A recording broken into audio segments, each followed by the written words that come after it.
The night began with laughter. The room glowed in warm golden light, music pulsed against the walls, and crystal glasses clinked in a rhythm that felt almost rehearsed. Yu Menglong arrived late, apologizing with that soft, modest smile that always disarmed people. He thought it was another casual gathering, a night of drinks and talk with colleagues. He never realized it was a trap designed to erase him from the world. Fan Shi greeted him first, all charm and false warmth. Her red dress shimmered under the chandelier, and when she leaned in to hug him, the scent of jasmine hid the poison underneath. Beside her stood Chang Ching-song, holding a glass of whiskey, his grin too wide, his eyes too steady. In the corner, a man with dyed crimson hair adjusted the camera on his phone. He was the director, the one who loved to film everything. He said it was for art. It was not. It was for proof, for leverage, for the cruelty that was about to unfold. Yu sat down, the female dog resting quietly at his feet. She wagged her tail once, unaware that this was her last night alive. The group began to drink, and Fan Shi kept refilling his glass, her voice soft, almost caring. "You work too hard, Yu," she said, sliding her hand across the table. "Tonight, forget everything, just enjoy yourself." He smiled politely. He never noticed the camera light blinking red. The air thickened as the minutes passed. Words lost meaning, laughter turned sharp, and the taste of the liquor grew bitter. When Yu finally stood up, dizzy and confused, the tone of the room had changed. The smiles were gone. The laughter had vanished. What replaced them was silence, the kind of silence that announces danger before it strikes. "Where is the USB?" Chang Ching-song asked, his voice flat. Yu blinked, not understanding. "What USB?" Fan Shi slammed the table. "Do not play dumb. You know what we want." "Oh." He shook his head, terrified, still not grasping how serious it was. That was when the first blow landed. His glass shattered on the floor, and someone kicked his chair out from under him. His dog barked, panicked, but Fan Shi turned, lifted a heavy metal rod, and with a single swing silenced it. The sound that followed was not just the thud of impact, it was the sound of a life breaking. Yu screamed, crawling toward the dog, but a hand grabbed his hair and pulled him back. "Please stop. I do not have it," he cried, blood already dripping from his mouth. "Then tell us who does," the red-haired man said, raising his phone higher, capturing every frame. "I do not know," Yu gasped, trembling. "I swear I do not know." The beating continued. They stripped away his strength piece by piece, using words sharper than blades. They told him he was worthless, replaceable, forgotten. They made him kneel, forced his head down, and demanded his confession. Every time he stayed silent, the blows became harder. The floor turned red, and the smell of blood mixed with alcohol until the air itself was toxic. Outside, the city carried on as if nothing was happening. Music played in distant bars, cars passed on the street, and neon lights flashed across the windows. Inside, the world was reduced to pain, cruelty, and fear. "Look at me," Fan Shi whispered, crouching in front of him. Her makeup was perfect, her eyes cold. "You thought people loved you. You thought fame would save you. You are just a product. When the machine is done, it breaks the toy." Yu lifted his head weakly. "Why?" he asked. "What did I ever do to you?" "You said no," she replied simply. "You refused the wrong people." She nodded to the director, who zoomed in on Yu's face. The light flickered, the recording blinked, and the moment was immortalized. He was no longer a man, just an image of suffering, preserved for someone else's pleasure. They tore off his fingernails one by one, asking the same question again and again about the missing USB. The pain blurred his thoughts until he could no longer speak. His breath came out in short, broken gasps. The only sound he could make was a whisper between sobs. "I am sorry. We will meet again in the next life. Let us be friends once more." No one answered. The camera kept rolling. By the time it was over, Yu was barely conscious. The room spun around him, his vision fading in and out. Fan Shi stood up, wiping the blood from her hands onto a napkin. "Take care of it," she said. The men nodded. They lifted his body, still breathing, and dragged him toward the balcony. The night wind howled outside, carrying the smell of rain and the sound of traffic below. Yu opened his eyes one last time. For a brief moment, he saw the city, the same skyline he had once dreamed about when he was a boy from the countryside. The lights blurred like tears, glowing gold and red. Then he was pushed. Silence. Then the impact. It was over. But the story did not end there. In the days that followed, the apartment was cleaned. The blood was scrubbed away, the dog's body buried, the phones erased. Official reports said he fell by accident. The news was quiet, the headlines careful, the words chosen to make the tragedy sound routine, a young actor, exhausted, gone too soon. Only B knew the truth. She saw the video, heard the laughter, watched the murder unfold second by second. The image of Yu's eyes, terrified, desperate, still believing someone might save him, burned into her mind. From that night onward, she could not sleep. The video haunted her dreams, whispering his name in every silence. She began to talk. At first, people ignored her. Then, when the clip surfaced again on the dark web, the world started to listen. Rumors spread like fire. The names of Fan Shi, Chang Qing-song, the red-haired director. Each whisper added a piece to the puzzle. Each repost brought the truth closer to light. For some, it was entertainment. For others, it was revelation. But for B, it was a calling. She believed Yu's spirit had reached out through the darkness, begging her to speak, to give him justice. She could still hear his last words echoing in her ears, words filled with sorrow and promise. That night, the wind carried his voice through the alleys of Beijing, through the screens of millions, through the silence of those who had looked away. The night that began with laughter ended with death, and the beginning of something far greater than fear. It became the birth of truth. It began as a rumor. A whisper passed through anonymous accounts and hidden forums. A file with no title, no source, only a code of numbers and letters. Those who opened it said they wished they never had. It was not a movie. It was not fiction. It was a confession carved into pixels, a nightmare captured forever in digital form.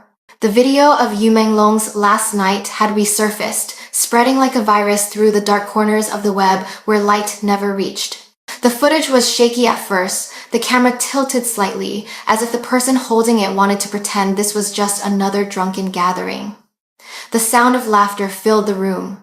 Then the screen steadied, and what came next silenced every watcher. Yu Menglong was there, sitting in a chair, head lowered, his face bruised, his hands trembling. Behind him stood two men and a woman. The woman in red leaned against the wall, smoking a cigarette. She smiled at the camera, a slow, deliberate smile that made the air feel heavy. When the first blow landed, the laughter stopped. Yu's body jerked. Someone off-screen said, "Keep filming." The lens focused tighter, capturing every shiver, every gasp, every drop of blood that touched the floor. The light flickered as if the room itself wanted to look away. It was a masterpiece of cruelty, directed not for fame, but for control. The video was less than 7 minutes long, but those minutes were unbearable. No one spoke while watching. Even in the silence of anonymous rooms across the world, viewers felt the same suffocating dread. The way Yu's eyes darted toward the door, the way his body recoiled in pain, the quiet plea that slipped from his lips. It was not acting. It was truth. Raw, horrifying, undeniable truth. When B saw it for the first time, she screamed. The screen went black, but her heart kept pounding as if the sound of his suffering had become part of her own heartbeat. She recognized every face. Fan Shi, with that same red dress. Chang Qing-song, expressionless. The director, smiling as he recorded. She froze when she realized that the clip had been taken from Song's personal phone. Someone had hacked it. Someone wanted this to be seen. Within hours, the file had been downloaded thousands of times, mirrored and renamed to avoid deletion. Authorities moved fast, scrubbing every trace, but they could not erase what people had already witnessed. The damage was done, the truth was out. Commentators dissected every frame, every sound. They slowed the video down, enhanced the lighting, identified the furniture, the wallpaper, even the pattern on the floor tiles. Everything matched the apartment where Yu's body had been found. What had once been called an accident now looked like execution. People began to ask questions. Who recorded it? Why did they keep it? Why had no one been arrested?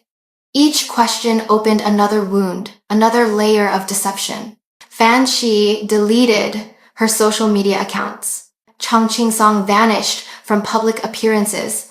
The red-haired director canceled his projects and left the country, but running only deepened suspicion. Bee went online, her voice shaking as she told her story. She described what she had seen, not just on the screen, but in her dreams. You can tell everything from a person's eyes, she said. Look at their eyes, look at Fan Shi's eyes, look at Song's eyes. They are empty, they are gone. Her words echoed across countless videos, reposted again and again until millions had heard her voice. Some called her crazy, others called her brave. The video transformed into something larger than evidence. It became a symbol of defiance, of grief, of rebellion against silence. The government tried to suppress it, labeling it misinformation. But the more they erased, the stronger the movement grew. People replaced names with symbols, words with codes. They created new hashtags each time the old ones disappeared. In the darkness of censorship, they built their own light. One clip in particular began to circulate a few seconds from the video where Yu looked straight into the camera. His lips moved, forming words no one could hear. People slowed it down, frame by frame, and some claimed he said, "Help me." Others said it was, "Forgive me." No one knew for sure, but the image of his eyes wide, trembling, alive with fear, became unforgettable. Artists painted it, fans printed it on posters, protesters projected it on walls at night. Yu Menglong, once an actor, had become a ghost that refused to be erased. News outlets outside the country picked up the story. Independent journalists tried to verify the footage, but most sources vanished. Some said the file carried malware that traced viewers. Others believed it was cursed, that those who shared it would fall under the same fate. Yet, people kept spreading it. The more forbidden it became, the more powerful it grew. In the midst of the chaos, Bee received threats. Unknown numbers called her in the middle of the night. Messages told her to stop speaking, to forget what she saw. One morning, she found her car tires slashed. A single note left under the windshield. Stay quiet or join him. Fear gripped her, but so did resolve. She recorded a new video, eyes swollen from crying. They think silence can protect them, she said. But silence is what killed him. I will not stay silent. The dark web became the battlefield. Hackers joined the cause, leaking hidden files, screenshots, and old contracts tied to entertainment agencies. Anonymous posts revealed bank transfers, secret properties, and connections to officials. The deeper people dug, the more monstrous the picture became. What started as one man's tragedy now looked like a system built on corruption and cruelty. In online chat rooms, some users claimed to have seen the uncut version of the tape longer, more violent, ending not with the fall but with something even worse. Whether it was true or not did not matter.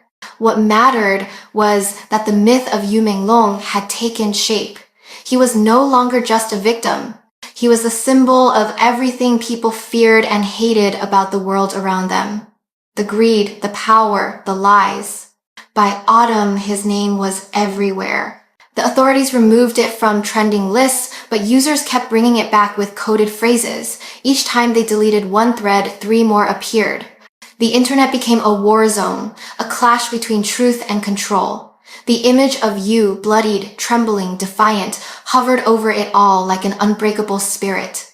The dark web video was no longer just evidence of a crime, it was a mirror. It forced people to confront the darkness they had ignored, the cruelty they had accepted, the silence they had chosen. Watching it meant becoming part of it, carrying a piece of his suffering within their own conscience. For Bee, it was more than guilt. It was duty. She knew the video would destroy her life, But she also knew that silence had already destroyed his, and so she kept speaking. She told the world that Yu Menglong's story was not finished. The video was not the end. It was the beginning, the first light, breaking through a wall of shadows. The nightmares began soon after the video surfaced. Bea would wake in the middle of the night, drenched in sweat, her breath shallow, her hands trembling as if she had been gripping something invisible. In her dreams, the room was always the same, the dim light, the metallic smell of blood, the echo of broken laughter. But now, there was someone else in the room. He stood in the shadows watching her. His face was pale, his eyes filled with sorrow so deep it pierced her heart. When he spoke, his voice was soft, almost fragile. "Do not let them forget me." At first, Bea thought it was only guilt. She had watched the recording too many times, replayed every second until it etched itself into her mind. But the dreams grew sharper, more vivid. The man in them was not a memory. He was alive in a different way. His presence heavy, his words deliberate. He called her by name, a name she had never shared with anyone online. That was when she began to believe it was truly Yu Menglong. One night, she lit a single candle and whispered, "If you are here, show me." The flame flickered once, twice, then bent sharply to the left as if pulled by a breath. The air turned cold. She heard a faint sound behind her, the low murmur of a cello, the instrument Yu used to play in his live streams. It was not imagination. The melody filled the room, distant yet unmistakable, a song of sorrow that seemed to rise from the ground itself. The first time Yu spoke clearly to her, she was sitting by the window, half asleep, with the wind blowing through the curtains. His voice came not from outside, but from inside her mind. A whisper that felt both gentle and heavy. "They silenced me," he said. "They made me disappear, but the truth still lives. I need you to speak for me." Bea froze, her heart pounding. "Why me?" she asked. The answer came like a sigh. "Because you listened." From that night onward, Bea felt his presence constantly. When she walked, she could sense a shadow moving beside her. When she spoke, lights flickered. When she cried, the air thickened, as if the world itself shared her grief. Friends began to notice her pale face, her distracted gaze. They told her to rest, to stop reading about the case, but she could not. She knew he was there, guiding her, pleading with her to keep going. Yu revealed fragments of his last moments, not as images but as feelings. She felt his fear when he realized he had been betrayed. She felt the pain of his body breaking. And she felt his desperate hope that someone, anyone, might still come for him. Through tears, Bea asked what he wanted. His answer was clear: justice, truth, and peace for the ones still trapped. He told her he was not the only one. There were others, men and women who had vanished from the spotlight, artists who had disappeared without explanation, singers who had suddenly gone silent. "They are here with me," he said. "They whisper through the walls. They want to be heard." Bea began writing everything down, word for word, as if she were recording testimony from another realm. Days turned into weeks. The dreams became conversations. Yu spoke of the people who had controlled him, the false smiles, the contracts signed with blood. They wore masks even when the cameras were off, he said. They acted even when no one was watching. They belonged to a circle that believes in power over life itself. Bea listened, horrified. "A cult?" she asked. The answer came quietly. "Worse, a family built on fear." And he told her about the nights he was summoned to gatherings he did not want to attend, where laughter was hollow and the air stank of wine and perfume. He described the ritual, the circle, the chanting. They took energy, he said. They fed on pain. Bea felt her stomach twist as she wrote his words.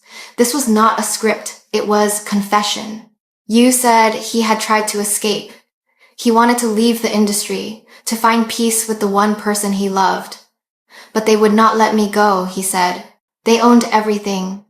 My songs, my body, my name. His voice trembled with sorrow. I only wanted to sing. Bea cried as she typed. She could almost hear him weeping beside her. Then came the vision. It happened on a cold morning when B had not slept for 2 days. She closed her eyes and suddenly she was somewhere else. She saw a cafe, quiet and bright, sunlight spilling across the wooden floor. Yu Menglong sat at a table, smiling shyly at a man across from him. "That is my manager," he said softly. "He told me to obey, to attend their gatherings." I refused. The scene darkened. The man's face hardened. "He hit me," Yu whispered. "That is how I got the bruises under my eyes." Bee gasped and opened her eyes, but the image lingered like a scar burned into her vision. Yu's tone changed after that. He no longer sounded afraid. He spoke like someone who had accepted death, but not defeat. "I am not gone," he said.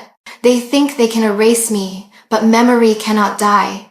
He described a vast place filled with other souls, each carrying their own unfinished stories. "We are waiting," he said. "Waiting for the world to see what it tried to hide." B began to share his words online, not as ghost stories, but as messages. She quoted him, "Some women look weak, but they are wolves. Some men smile, but they carry knives behind their backs." The messages went viral. People began to quote Yu as if he were still alive, as if his spirit had become a prophet of truth in a world of lies. But with attention came danger. Strange calls returned. Shadows followed her car at night. Once, she found her apartment door slightly open, though she had locked it. Inside, nothing was missing, but the candle she used to speak to Yu had been snuffed out. The wax was still warm. She felt a chill crawl up her spine. "They know," Yu whispered in her mind. "Do not stop." She could no longer tell whether she was protecting him or he was protecting her. The line between the living and the dead had blurred completely. At times, when she looked in the mirror, she saw his reflection instead of her own. His sorrow had merged with hers, yet she did not feel afraid anymore. She felt chosen. Yu's final words to her that month came like a vow. "Tell them I forgive no one. Tell them the world will shake. Tell them that justice is not human, it is divine." And then, just before his presence faded, he added in a voice so tender it broke her heart, "Thank you for hearing me. Now let the world hear us both." When the wind blew through her apartment that night, B could smell jasmine, the scent that once filled the room where he died. She knew it was his way of saying goodbye, at least for now. But she also knew it was not the end. Spirits do not rest until truth is spoken. And Yu Menglong's spirit had just begun to speak. The next morning brought a new sign. B turned on her computer, and the file she had been compiling, every transcript of their conversations, every image, every note, had arranged itself into folders labeled with dates she had not created. At the center sat a single document titled "Listen." She opened it with shaking hands. Inside were lines she had never typed. A message that read, "Memory is the only weapon they cannot disarm. Use it." She stepped to the window and watched the city awaken. Buses hissed along wet streets. Vendors raised metal shutters. A boy in a school uniform laughed as his mother hurried him across the crosswalk. Life moved forward, indifferent to ghosts and revolutions. Yet B felt the invisible thread tightening between worlds. She realized she was no longer merely a witness. She had become the bridge he needed. That night, she spoke to the camera with a steadiness she had never known. She did not plead. She did not rage. She recounted precisely what you had shown her. The cafe, the manager, the ritual, the circle that fed on pain. She said his name clearly, over and over, as if the repetition itself could keep his story alive. She ended with a single sentence. "He asked me to remember. I am asking you to help me do it." The stream ended, but the echo did not. Screens across the world glowed in dark rooms, and in that shared glow, a presence passed like a current. People felt it without understanding why, the sensation of a hand resting gently on a shoulder, the certainty that someone was standing just behind them, watching, waiting, hoping. Yu Menglong had returned, not as a specter of fear, but as a keeper of truth. The first time B heard Yu Menglong speak of the ritual, his voice trembled. It was the only time he sounded truly afraid, as if the memory still burned through whatever realm he now inhabited. They called it a gathering, he said. But it was not a party, it was a ceremony for monsters who wore human skin. His words unfolded slowly, each one dripping with dread, painting images that no imagination could soften. He said the room was circular, built of black marble that reflected candlelight like pools of dark water. At the center stood an ancient symbol, drawn in salt and blood. The air reeked of incense and metal. Around him, men and women dressed in silk and velvet whispered in a language older than time. Their faces were hidden behind masks, silver, gold, and crimson, each carved with twisted smiles. They laughed, Yu whispered. They laughed like gods who had forgotten mercy. They made him stand inside the circle, barefoot, trembling. His wrists were bound with ribbons that looked elegant but cut into his skin like blades. He remembered the music first, low and rhythmic, like the beating of a heart. Then came the chanting. Dozens of voices rose and fell together, forming a sound that felt like thunder underwater. It was beautiful and horrifying at once. They said my name, he told B, not as a person but as an offering. He described how one of them stepped forward, a woman whose perfume was so strong it made him dizzy. Her mask was shaped like a serpent. She held a bowl of dark liquid, and when she lifted it to his lips, the scent of iron filled his lungs. Drink, she ordered. He obeyed, not out of submission, but because he was surrounded. The liquid was warm and thick, and after swallowing, the world began to spin. The walls melted into shadows. The voices blurred into a single roar, and in that chaos, he understood he was no longer part of the living. They called me a vessel, Yu said. They believed that pain feeds them. They take energy from the suffering of others. That is how they stay young, powerful, untouchable. B listened, gripping her notebook so tightly her fingers went numb. She had read stories about cults and secret societies, but hearing it from his own voice turned those tales into truth. Yu said there was a man who led them, his mask different from the rest. It was carved with two faces, one smiling, one crying. His voice was deep, steady, and cold.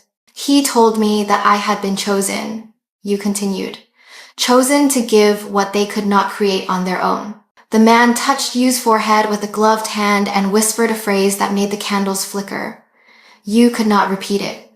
He said the sound itself hurt his tongue, as if it belonged to something that should never be spoken by humans. Then came the circle of light.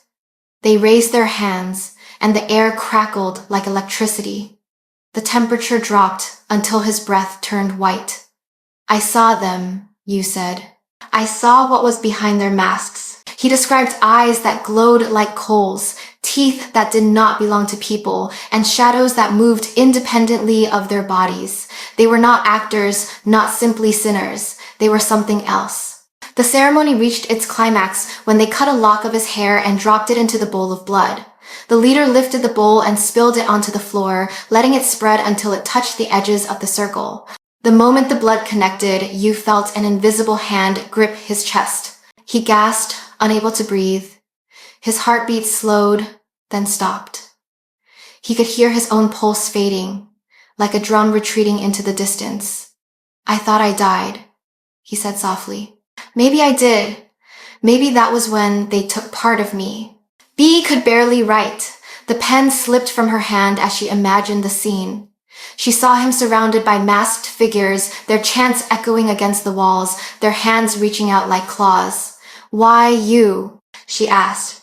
His answer came without hesitation. Because I refused to become one of them. Because I would not kneel. He told her that after the ritual, they forced him to sign a contract. It was not written in ink, he said. It was written in what they took from me.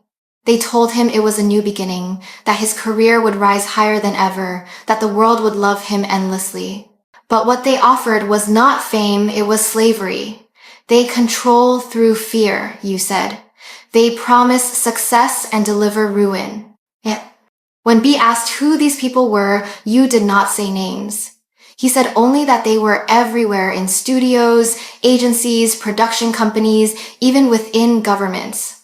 They called themselves benefactors, producers, and investors, but behind their smiles lay a hunger that no wealth could satisfy. They think they are gods, he said. They think souls are currency. The more he spoke, the colder the room became. The candle on B's desk flickered violently, its flame bending backward as if pushed by unseen breath. Yu's voice deepened, layered with echoes that did not belong to him. They use others like me, he said. Beautiful faces, kind hearts, they ruin them, record them, sell them, and when the body breaks, they move on to the next. B felt her stomach twist. Do they still do it? She whispered. The answer was a single word, yes. What? He told her that in hidden clubs, beneath cities, behind mirrored doors and guarded elevators, the rituals continued. The same chants, the same symbols, the same laughter. They believe no one will ever find them, you said, but everything hidden will be seen. He spoke of a night when he tried to run. He reached the street before they caught him. They smiled when they dragged me back, he said. They told me that every escape makes the ritual stronger. He laughed bitterly, the sound hollow and dry. They were right. My fear made them powerful. But my death will destroy them. When he finished speaking, B felt a weight in the room, as though the air itself had turned solid. She looked toward the corner, where the shadows seemed darker than before. For a moment, she thought she saw figures moving, faces flickering in and out of the candlelight. She whispered his name, and the flame went out. The room fell into silence. But even in the dark, she could still hear him. Tell them, he said. Tell them what they did in that room. Tell them what they will do again if no one stops them. B sat there for hours, staring into the blackness, her heart pounding. The night outside was still, but inside, she could feel the echo of drums, the same rhythm you had described, beating softly through the walls. She knew then that she had crossed a line. She was no longer just a witness. She was part of the story, bound to him by the same circle of blood. The truth came slowly, like poison spreading through a vein. Each revelation Yu Menglong gave to B peeled back another layer of illusion, exposing a machine that had been hidden beneath the glitter of fame. They do not make stars, he said. They manufacture obedience. His words carried no bitterness, only the quiet certainty of someone who had seen the engine of power from the inside and paid the ultimate price for defying it. He told her that what the world called the entertainment industry was only the outer shell of something far darker. The smiling producers, the glittering premieres, the golden trophies, all were camouflage. Behind the cameras existed an empire built on control, blackmail, and fear. Every singer, actor, and model who rose to fame was bound by invisible chains. They were not artists, they were property. Their power is not in money, Yu Menglong said. It is in secrets. He described contracts designed not to protect talent, but to trap it.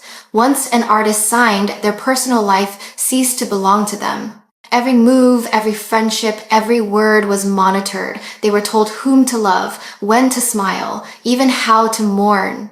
Disobedience was punished, some quietly, some fatally. Yu had seen it happen to others. He remembered a young actress who refused to attend a private meeting with investors. The next morning, her projects vanished. A week later, she did too. They said she left the country, he whispered, but I know she did not. She is one of the lost. B's hand shook as she wrote. What he called the lost were not metaphors. They were victims erased from existence. He spoke of hidden rooms beneath recording studios, doors that led to hallways without windows, where people were taken when they broke the rules. They keep them until they are useful again, Yu said. And if they are not useful, they disappear. He mentioned a warehouse outside the city, a place filled with cameras and metal cages. Some were kept there for days, he said. Others never came out. The system, Yu explained, extended beyond entertainment. Politicians, businessmen, and officials were all part of it. They need each other, he said. The artists give them beauty, the officials give them protection, and the businessmen give them money. It is a triangle made of corruption. Every person who tried to expose it met the same fate: scandal, exile, or death. Be asked how he survived as long as he did. I played the game, he admitted. I smiled, I obeyed, I gave them what they wanted to see. But inside, I planned my escape. His plan was simple: one last project, enough money to leave, and freedom with the person he loved. I wanted a quiet life, he said, to sing for peace, not for profit. But they found out. They always found out. Yu said he began receiving messages from unknown numbers. They reminded me who made me famous, he said. They told me that fame is a debt. Soon his bodyguards changed, his manager avoided his eyes, and the friends he trusted became watchers. They recorded everything, he said. Every word, every look, nothing was private. He realized even fans were used against him. Some were hired not to adore him, but to observe him. They watched me sleep, he whispered. They sent reports of my dreams. Be understood then that this was no ordinary organization. It was a regime disguised as glamour, a government of fear masquerading as art. They test your loyalty with sin, Yu Menglong said. They see how much of yourself you will surrender before you belong to them. Those who resisted were broken. Those who surrendered were rewarded until they forgot who they were. How many? Be asked quietly. Yu did not hesitate. Hundreds, he said. Maybe thousands. Across countries, across languages, it is the same empire. He explained that many major entertainment corporations were only branches, masks for the same organization. They trade people the way others trade stocks, he said. Every face has a price. Ease, live of 8. He told her about the coded files he had hidden the same USB they demanded before killing him. It contains everything, he said. Names, transfers, locations, recordings. Bea felt a chill crawl up her spine. Is it still out there? She asked. His voice grew firm. Yes. And they will never stop searching for it.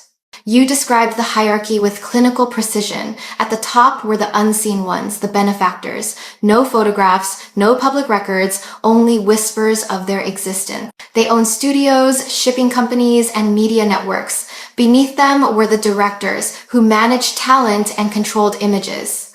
Then came the enforcers, bodyguards, agents, fixers who ensured obedience. The directors smile for cameras, Yu said. The enforcers clean the blood. Bea could barely breathe. The scale was too vast, too monstrous. How do you fight something like that? She asked. Yu's answer was calm, almost tender. You do not fight it with weapons. You fight it with memory. You make people remember. They fear truth more than anything. He told her that the empire survived because of silence. Every victim who stayed quiet became another brick in its walls. Every witness who looked away added another lock to its doors. They live off the belief that no one dares to speak, he said. But one voice becomes two. Two become thousands. That is how walls fall. Bea realized then that Yu's haunting was not revenge. It was revelation. He did not want to destroy the empire himself. He wanted the world to see it, to recognize it, to tear it apart with collective outrage. You are my bridge, he told her. Through you, I can still speak. That night, Bea looked at the city from her window. The skyline glittered, each light a reflection of the illusion Yu had described. She imagined the people behind those windows, artists smiling for cameras, executives making deals, politicians shaking hands, all connected by invisible strings. The empire was not hidden underground. It was right there, towering above them, built on the bones of those who had dared to dream freely. When she turned back to her desk, Yu's presence lingered beside her like a faint glow. They built an empire with chains, he said softly. But every empire falls, even the ones made of gold. She stared at her reflection in the darkened window, realizing the truth he had always known.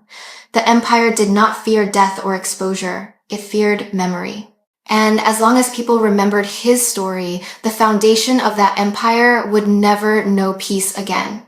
The truth often hides in the smallest details. For months after Yu Menglong's death, no one noticed the signs that had been there all along.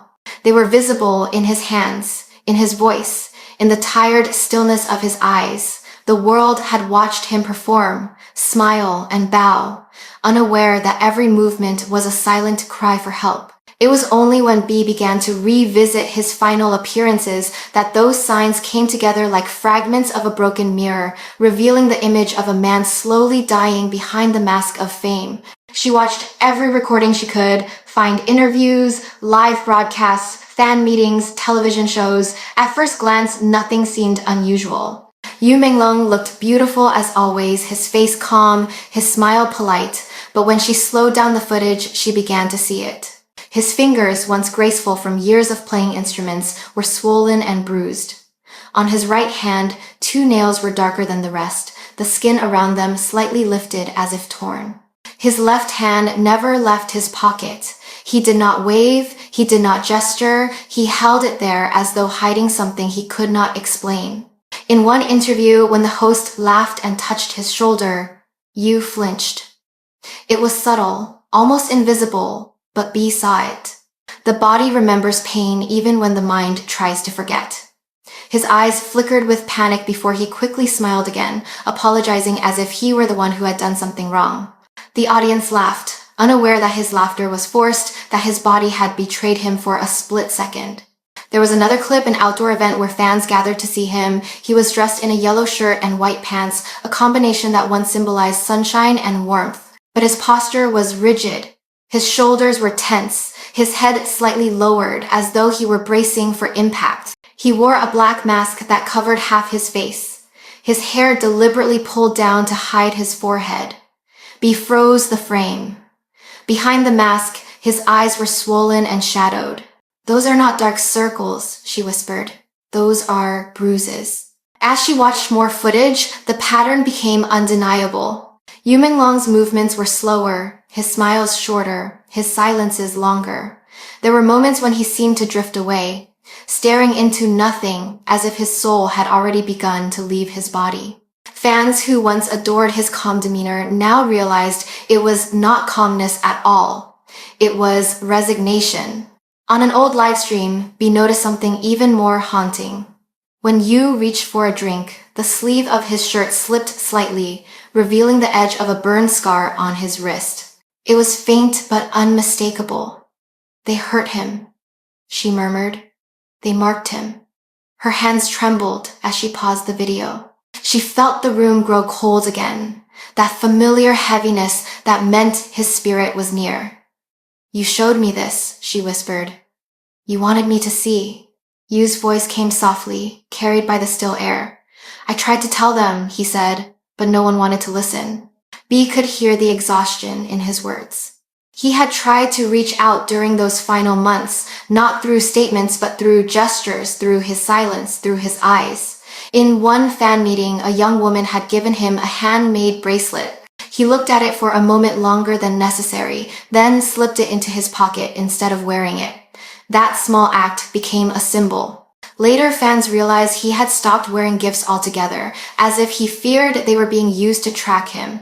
Everything he did was a quiet rebellion. B spent entire nights comparing clips, analyzing expressions, listening to audio slowed to unnatural speeds. Sometimes she could hear the faint sound of someone whispering off camera.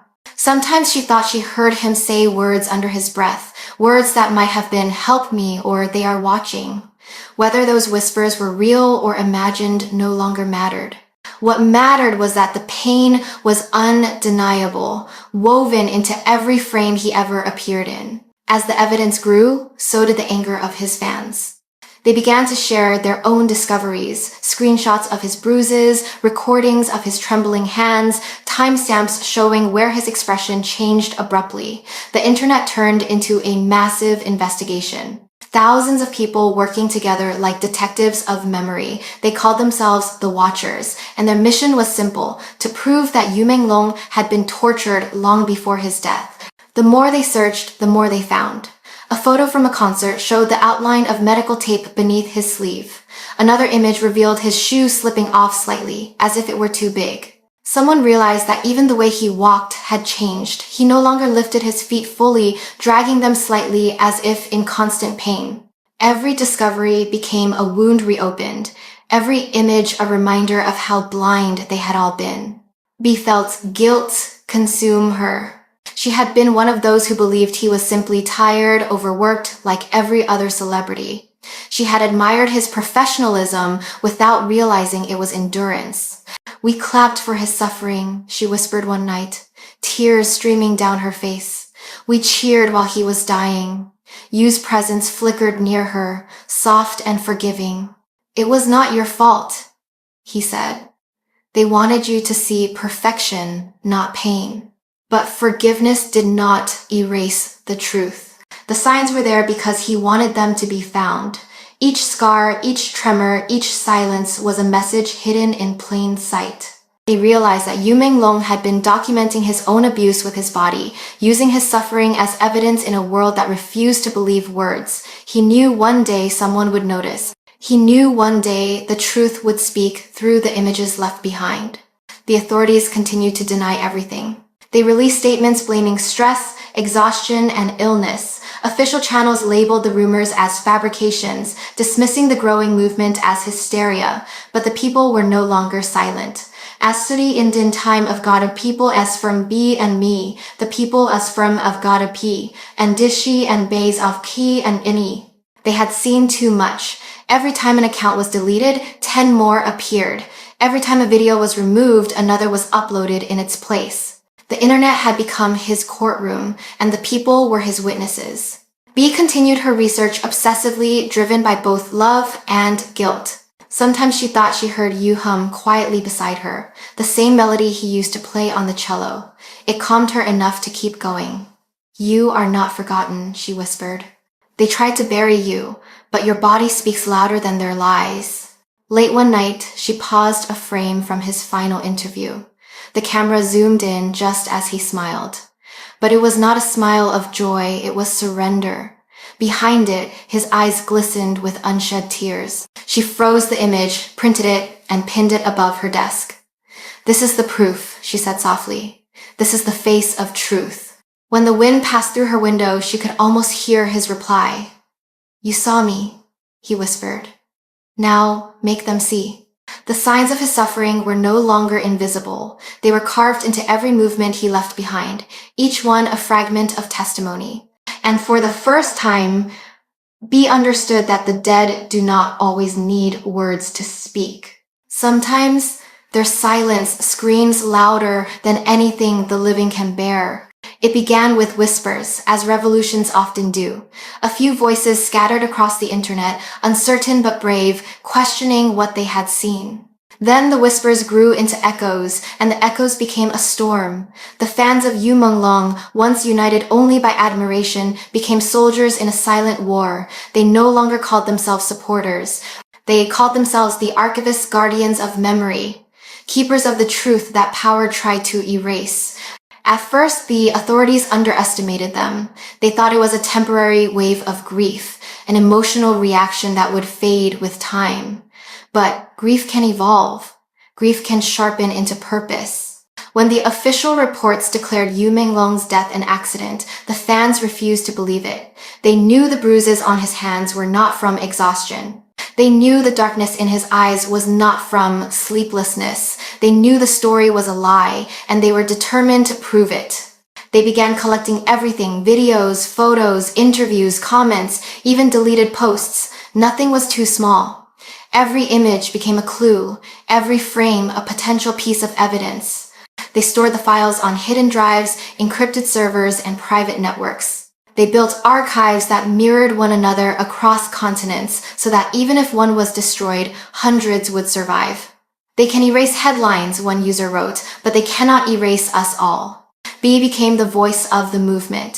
Her earlier testimony about the dark web video and her visions of Yu turned her into both a believer and a target. Many mocked her, calling her delusional. Others worshipped her as a prophet. She accepted neither label.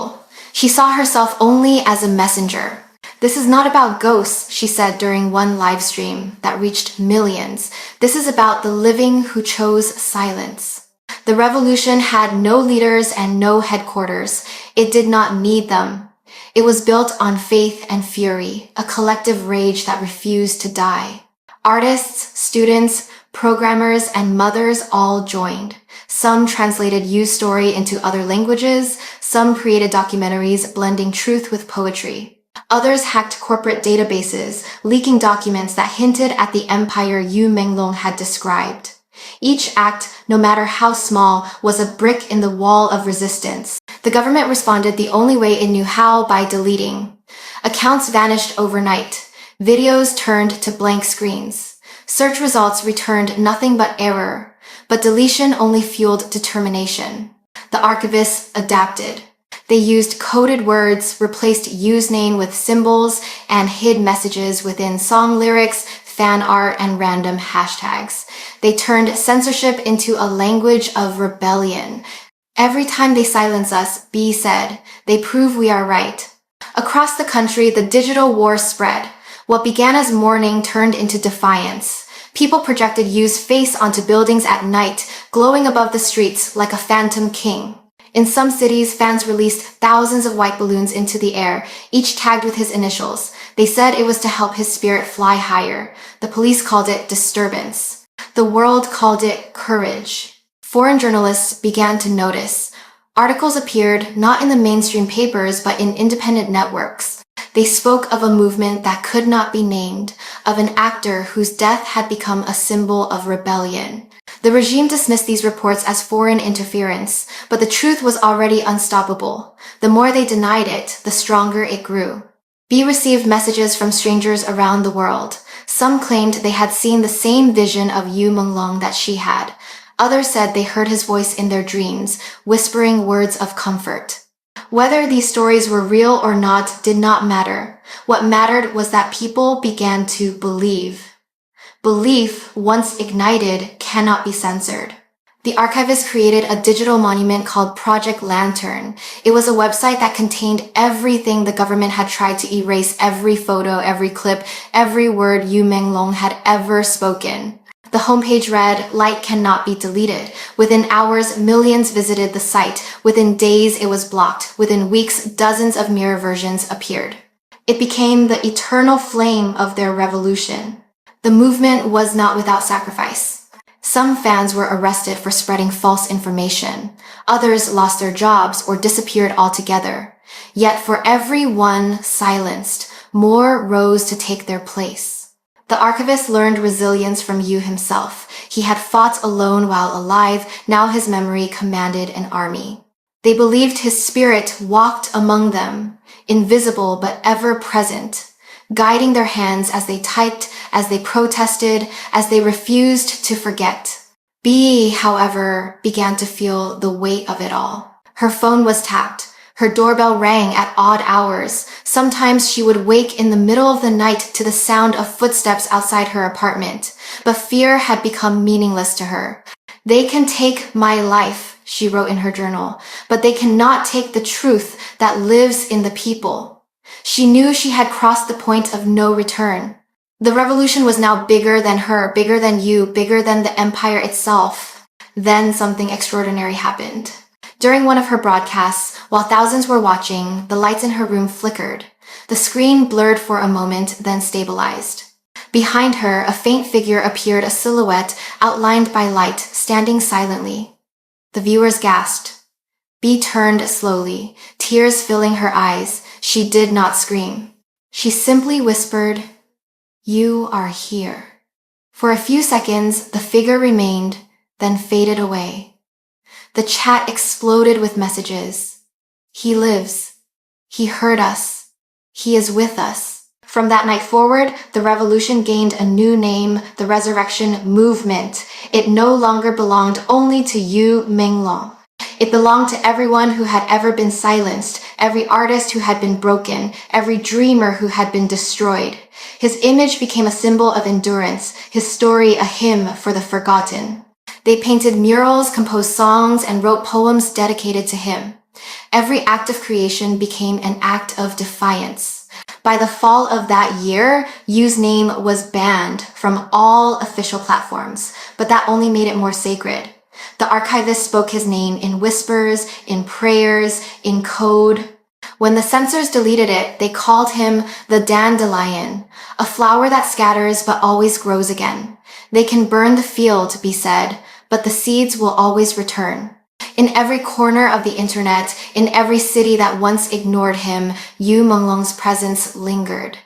He was not a ghost haunting the guilty. He was a light haunting the darkness. His story had become the revolution's heartbeat, pulsing beneath the surface of a nation taught to forget.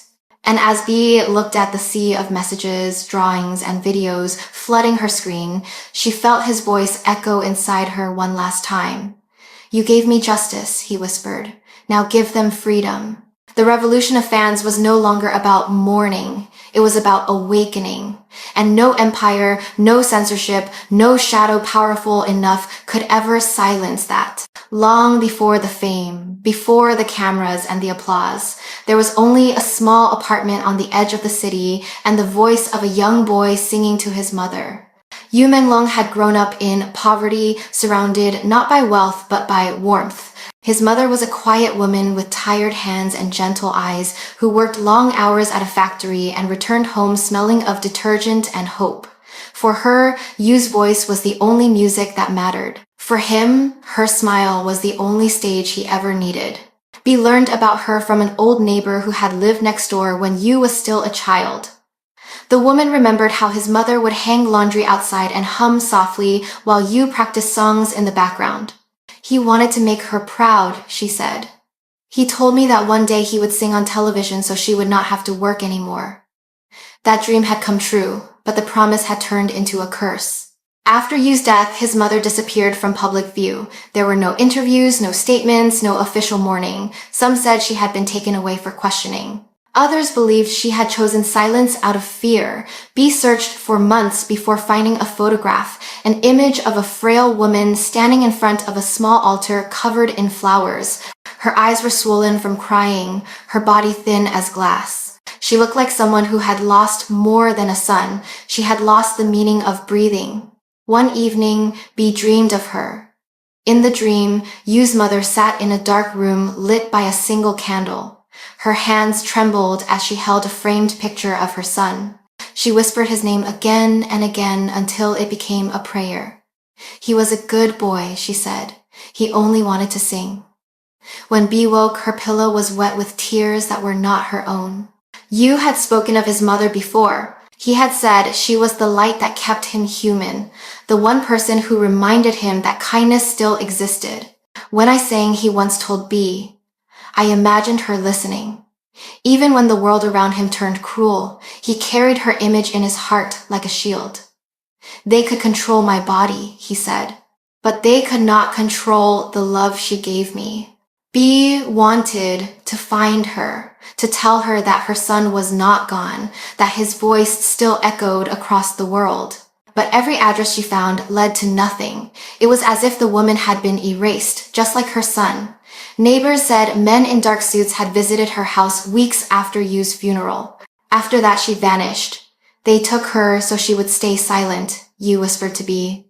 "They feared her tears more than any truth." Still, rumors persisted that she visited his grave in secret. Witnesses said that they saw an old woman kneeling by the tombstone long after midnight, lighting incense and leaving small white flowers. She never spoke to anyone. She simply cried, her shoulders shaking until dawn. Some said they heard her whispering to the wind, telling her son to rest, promising him that she would join him soon. The cemetery workers learned to leave her alone. To them, she was no longer just a mother. She was the guardian of his memory. Bee felt her pain as if it were her own. In her visions, she often saw Yu standing beside his mother, his translucent hand hovering just above her shoulder. "She cannot see me," he said, "but she feels me." He described watching her sit at the small table in their old apartment, talking to his photograph, cooking his favorite meals even though no one was there to eat them. "She still sets 2 plates, he whispered. "She still waits for me." The image haunted Bee for days. She wrote about it in her journal, her words trembling across the page. "A mother's grief is the echo of creation," she wrote. "It builds life, and when life is taken, it breaks everything that remains." Her followers read the passage and wept. They sent letters and candles, building small altars in their own homes to honor Yu's mother. They called her the Mother of the Forgotten, a title that made her grief sacred. The government tried to erase her existence, but she had already become legend. Poets wrote verses about her tears, artists painted her silhouette against the moon, musicians composed songs in her name. The woman who had lost everything had unknowingly become the embodiment of every parent who had ever buried a child too soon. B's connection to her deepened until she began to dream of her almost nightly. In one dream, she saw Yu's mother sitting by a window during a storm, her fingers tracing raindrops down the glass. She was humming the same song Yu used to sing as a boy. Suddenly, a voice joined hers, a man's voice, soft and familiar. The two harmonized for a brief moment before lightning split the sky. B woke sobbing, realizing she had just witnessed a reunion between mother and son that existed only beyond this world. Weeks later, an anonymous video surfaced online. It showed an elderly woman standing in front of Yu's memorial in a park. She held a single balloon tied to a white ribbon. The wind tugged at her thin hair as she whispered, "Fly high, my child." Then she released the balloon and watched it disappear into the gray sky. The clip was less than a minute long, but it spread across the internet like fire. People recognized her instantly. "It is his mother," they cried. "She is still alive." The authorities deleted the video within hours, but it was too late. Copies had already been saved, shared, and mirrored thousands of times. The image of that woman releasing the balloon became one of the most powerful symbols of the movement. It was no longer just Yu Menglong's revolution. It was hers too, the quiet resistance of a mother who had nothing left to lose. B watched the clip again and again, each time feeling Yu's presence grow stronger beside her. "She still loves you," B whispered. She never stopped. Yu's reply came like a sigh through the wind. "And I never stopped loving her. Tell her that I am home." The next night, B dreamed once more. This time, Yu's mother was walking through a field of white flowers, her face peaceful, her eyes closed. Yu walked beside her, their hands almost touching. As the sunlight broke through the clouds, they both turned and smiled. "Thank you," Yu said softly. "You gave her peace." As a year, when B woke, her room smelled faintly of jasmine and rain. She looked at the candle on her desk. Its flame burned steady and clear, a sign that the spirit had found rest, at least for now. A mother's lament had turned into a hymn of forgiveness, a song carried by millions who refused to forget. Through her love, Yu's story gained its soul. Through her sorrow, his legacy found redemption. And in that love that crossed life and death, the world was reminded that even in its darkest hour, humanity still had one unbreakable bond between a mother and her child. Justice does not always arrive in the form of laws or verdicts. Sometimes it comes as a whisper in the dark, a reflection in the mirror, or a sudden silence where laughter once lived. Long after Yu Menglong's death, strange events began to unfold, small at first, almost unnoticeable, but growing in number and intensity until the guilty began to fear their own shadows. To the world, they were coincidences. To those who knew the truth, they were consequences. B was the first to sense it. One evening, as she prepared another live stream, she felt the air in her apartment grow heavy, as if the walls themselves were holding their breath. The candlelight flickered, forming a faint outline against the wall, the shape of a man's silhouette. "It has begun," Yu's voice whispered. "They will face what they have sown." The next day, news broke that Fan Shi had been hospitalized after a sudden car accident. Her vehicle had crashed into a concrete divider on a clear, empty road. Witnesses said it looked as though she had swerved violently to avoid something no one else could see. She survived, but her legs were shattered. When B saw the report, she heard Yu's voice again. She took what she wanted by force. Now she will learn what helplessness feels like. A week later, the red-haired director was found dead in his apartment. The police ruled it suicide, claiming he had overdosed on pills. But neighbors told a different story. They said they had heard him screaming the night before, shouting that someone was in the room with him, whispering his name over and over. His phone was found smashed, his mirrors broken. On one wall, there were 3 words written in red paint. I saw you. B stared at the photo for a long time, unable to move. She could almost feel Yu's sorrow mixing with a strange, divine anger. It is not vengeance, he told her. It is balance. His tone was neither cruel nor triumphant. It was simply inevitable, like gravity pulling the truth back into place. Then came the downfall of Changqing Song. Once a celebrated actress with legions of fans, she began to unravel in public. During a live event, she froze mid-sentence, staring into the camera with a look of terror. She whispered something under her breath before fainting on stage. Later, people who slowed the footage claimed she had said, "He is here." Days later, she disappeared entirely. Her house stood empty, her accounts deleted, her name erased from every search engine. It was as if she had been swallowed by the same silence she once helped create. For the public, these were isolated tragedies. For the archivists, they were signs that the curse Yu had spoken of was real. They think death is the worst punishment, B wrote in her journal. But living in fear of your own reflection is far worse. She began to notice others connected to the empire falling quietly, one by one. Executives lost fortunes overnight. Politicians were exposed in scandals that seemed to appear from nowhere. A producer's mansion caught fire under mysterious circumstances. Each downfall carried a trace of poetic symmetry, as if the universe itself were delivering a sentence too perfect to deny. At night, B felt Yu's presence stronger than ever. His voice no longer sounded wounded. It carried weight, like a judge reading from an unseen law. I warned them, he said. I told them there is no power greater than the truth. She asked if he was the one causing it, if these were his doing. His answer chilled her. I am not the hand, he said. I am the echo. What they created now consumes them. As the curse spread, rumors multiplied. People began speaking of mirrors cracking on their own, of whispers in locked rooms, of cold air following those who had been involved. Security cameras caught strange distortions, figures flickering at the edge of the frame. Servers storing the Empire's data glitched mysteriously, files vanishing without explanation.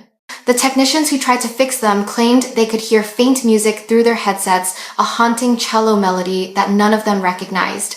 The media tried to rationalize it, but believers knew better. They began calling it the law of reversal. Every lie told against the innocent would return to the liar. Every cruelty inflicted on the weak would reappear in the life of the oppressor. It was not punishment from above. It was the natural recoil of evil finally meeting itself. B, though surrounded by this wave of justice, felt no joy. She understood that retribution did not heal. It merely balanced the scales. You are free now, she whispered to Yu's spirit one night. They are paying for what they did. His reply was soft, almost mournful. No one is free while the world remains blind. I do not want their deaths. I want their awakening. Still, the world began to tremble. The empire Yu Menglong had described was collapsing from within. Those once untouchable were now trapped in their own web of secrets. Emails leaked, videos surfaced, hidden accounts were exposed. Anonymous whistleblowers released documents confirming decades of abuse, corruption, and exploitation. Some of the names shocked even B. There were idols she had admired, leaders she had trusted. It is everywhere, Yu said. The disease runs through every kingdom built on vanity. Amid the chaos, B received a message from an unknown sender. It contained a single attachment, a video file. When she opened it, she saw a dark corridor lit by flickering lights. The camera shook as if the person filming was running. A voice whispered, "Help me." Then the screen went black. Moments later, a faint reflection appeared. Yu Menglong's face calm and solemn. The time has come, he said. The truth must no longer be feared. And his word, the file spread across the internet before it could be deleted. People believed it was another piece of evidence, but B knew it was more than that. It was a signal. Yu's voice was now everywhere, carried through the devices of millions, echoing through every digital channel that had once silenced him. The empire had built its fortress on the internet, and now the same network carried its collapse. Soon after, strange coincidences turned into global headlines. Stock markets tied to entertainment companies began to crash. A famous executive vanished during a flight. A powerful family's fortune dissolved after scandals involving hidden offshore accounts. Even government officials started resigning under pressure. The dominoes were falling faster than anyone could count. Through it all, Bee remained calm. She knew these were not accidents. "This is not the work of ghosts," she said during one final broadcast. "This is the universe remembering balance. You cannot build empires on pain and expect eternity. Every scream has an echo, and one day that echo returns." As she spoke, the lights dimmed again. The temperature dropped, and for a brief moment, the faint outline of a man appeared behind her, glowing softly like light through smoke. She did not turn. She simply smiled. "Are you at peace now?" she asked. Yu's voice answered, steady and quiet. "Almost. There is still one truth left to be told." The broadcast ended with her screen fading to black, but millions swore they heard his voice one last time through the static. "Justice is not revenge," he said. "It is remembrance." And somewhere beyond the reach of light, the echoes of that truth continued to ripple through the hearts of the living, through the memories of the dead, through the empire that once believed itself untouchable.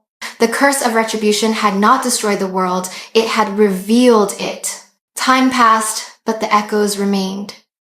The story of Yu Menglong had transcended rumor, faith, and fear. It had become something larger than any one person and inheritance carved into the conscience of a generation. His death was no longer only a mystery to be solved or a crime to be avenged. It had evolved into a symbol, a reminder of what happens when silence is mistaken for peace, when truth is buried beneath gold and fame. Everywhere, his image lived on. Murals of his face appeared on city walls, drawn in quiet defiance during the night. His voice, once censored, now played in underground cafes, whispered between strangers who recognized one another by the light in their eyes.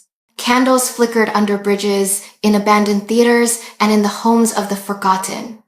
They called it the Dandelion Vigil, a name that captured both his fragility and his endurance. For every petal blown away by power, 1,000 seeds took root in hidden soil. Bee had stopped counting the days since the first vision. Her life had become a rhythm of research, testimony, and haunting. Yet as the months turned into years, she began to feel a quiet peace replacing the constant storm inside her. Yu's voice no longer came in whispers or shadows. It came in the laughter of the people who carried his name forward, in the digital chorus of those who refused to forget. The haunting had turned into harmony. "You see," he once told her, "I was never trying to scare the world. I was trying to wake it." The empire had fallen. One by one, its pillars collapsed under the weight of exposure. Investigations opened, arrests were made, fortunes vanished overnight. But Bee understood that victory did not mean the end. Evil does not disappear. It simply changes its shape. "They will build again," Yu's spirit said one final time. But now the people will know what lies beneath the gold. Knowledge, he believed, was the most dangerous weapon. Awareness was the curse no tyrant could undo. Bee became a writer, not for fame, but for memory. She compiled every testimony, every video, every message from the archivists into a single chronicle. The book was banned the moment it appeared, yet within days it spread like wildfire through encrypted links and printed copies smuggled across borders. Its title was simple, "The Ones Who Remember." In its pages, Yu Menglong's story was no longer just tragedy, it was transformation. It was proof that even the most fragile truth can outlast the loudest lie. Across continents, movements rose that drew strength from his legacy. Activists spoke his name during protests. Artists painted him as a celestial figure, half human, half light, standing over the ruins of the old world. His image became an emblem, stitched into clothing, tattooed onto skin, etched into digital art that could never be erased. The very networks that had once spread his suffering now carried his salvation. The same algorithms that had once silenced his truth now amplified it endlessly. It was as if the digital world itself had chosen to remember. In one of her final broadcasts, B stood before the camera, her face illuminated only by candlelight. Her eyes looked older, wiser, but unbroken. "He does not belong to me," she said. "He belongs to all of you." He was one man who faced the darkness alone. But his courage gave birth to millions more who will never be silent again. Her words spread faster than any decree or denial. They became a manifesto. People began to quote her lines as vows. "We remember, we resist, we rise." B often visited Yu's resting place in secret. It was a small plot surrounded by wildflowers that the government never managed to remove. The marble stone was simple, bearing only his name and the words "light cannot be buried." On quiet mornings, she would bring fresh jasmine, the scent that always announced his presence, and sit beside the grave, speaking softly as if he were still listening. "They remember you," she would say. "Even the children who were not born when you died know your story." And when the wind moved through the flowers, she always felt him there. One morning, she found something new on the grave. Someone had placed a cello bow wrapped in white silk. The gesture was anonymous, but she understood. Somewhere out there, another soul had chosen to continue his song. She smiled through tears, whispering, "You are still playing, even now." The archivists, once scattered across the internet, had grown into a worldwide foundation dedicated to uncovering truth in art and media. They used Yu's name not as a brand, but as a promise. Their mission was simple. No artist will vanish unseen. No voice will die unheard. The foundation supported whistleblowers, protected journalists, and funded safe spaces for victims of exploitation. Yu's story had planted the seed of something pure in a field once soaked with corruption. In time, the government was forced to acknowledge him. Official channels referred to him as a talented young performer lost too soon, careful never to mention the revolution that bore his name. Yet every attempt to sanitize his story failed. History belongs not to those who write it, but to those who remember it, and the people remembered everything. Children studied his songs in schools. His words appeared in textbooks abroad as examples of courage. The day of his death became a day of remembrance, not declared by any law, but observed by millions. On that day, fans from around the world released white balloons into the sky, just as his mother once had. Each balloon carried a single word written in ink: freedom. B never stopped hearing his voice, though it no longer came in whispers. It came in the quiet certainty that he was part of the world's rhythm, now woven into every protest chant, every poem, every tear shed for those still silenced. Sometimes, when she closed her eyes, she could still see him smiling, not as the broken man from the videos, but as the boy singing to his mother, full of light and possibility. In her final entry, B wrote, "Justice is not an ending. It is a beginning." The truth does not rest when revealed. It grows, it spreads, it teaches. Her words echoed the essence of Yu's spirit. He had not been a saint nor a savior. He had been a mirror reflecting both the beauty and the cruelty of humanity. Through his suffering, people had learned the cost of forgetting. Through his courage, they had learned the power of remembrance. Years later, when new generations spoke of him, they no longer spoke with pity. They spoke with pride. To them, Yu Menglong was not just a man who died for truth. He was proof that truth never dies. And so, beneath the endless sky, where petals drifted and songs lingered, his legacy endured not as a wound, but as a pulse, steady and eternal. For in every voice that refused to be silenced, in every light that dared to shine through darkness, there lived the memory of one man who turned his suffering into a revolution of souls. The world had changed, but his echo remained. It whispered through time, through hearts, through generations, repeating the vow that began it all. Light cannot be buried.